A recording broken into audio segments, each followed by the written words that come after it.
আসসালামু আলাইকুম ওয়া রাহমাতুল্লাহি ওয়া বারাকাতুহু। সম্মানিত দিনী ভাই ও বোনেরা, মহানবী সাল্লাল্লাহু আলাইহি সাল্লাম বলেছেন, তালাবুল ইলমি ফরিদাতুন আলা কুল্লি মুসলিমিন আও কামা ক্বালা রাসূলুল্লাহ সাল্লাল্লাহু আলাইহি সাল্লাম। মহানবী সাল্লাল্লাহু আলাইহি সাল্লাম বলেন, জ্ঞান অর্জন করা প্রত্যেক মুসলমানের উপরে ফরজ। সুবহানাল্লাহ। এই হাদিসটি ইবনে মাজাহ শরীফ হাদিস গ্রন্থে রয়েছে এবং অন্যান্য হাদিসের মধ্যে আছে। তো আমরা এই কথাটিকে গুরুত্ব দিব, কারণ আমরা যত আমল করি সে আমল সম্পর্কে আমাদের আগে জ্ঞান অর্জন করতে হবে। আর জ্ঞান অর্জন এই জন্যই করবো যাতে আমলটি শুদ্ধ হয়। আর আমল যদি শুদ্ধ না হয় তাহলে আল্লাহর দরবারে কবুল হবে না।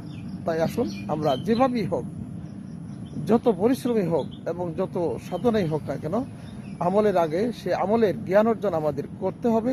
তারপরে আমলটি শুদ্ধভাবে আদায় করতে হবে, তারপরেই কেবল এই আমল আল্লাহর দরবারে কবুল হবে। তাই আসুন আমরা জ্ঞান অর্জন করি। মহানবী সাল্লাল্লাহু আলাইহি সাল্লামের এই কথার গুরুত্ব দিয়ে আমরা জ্ঞানের প্রতি মনোনিবেশ করব।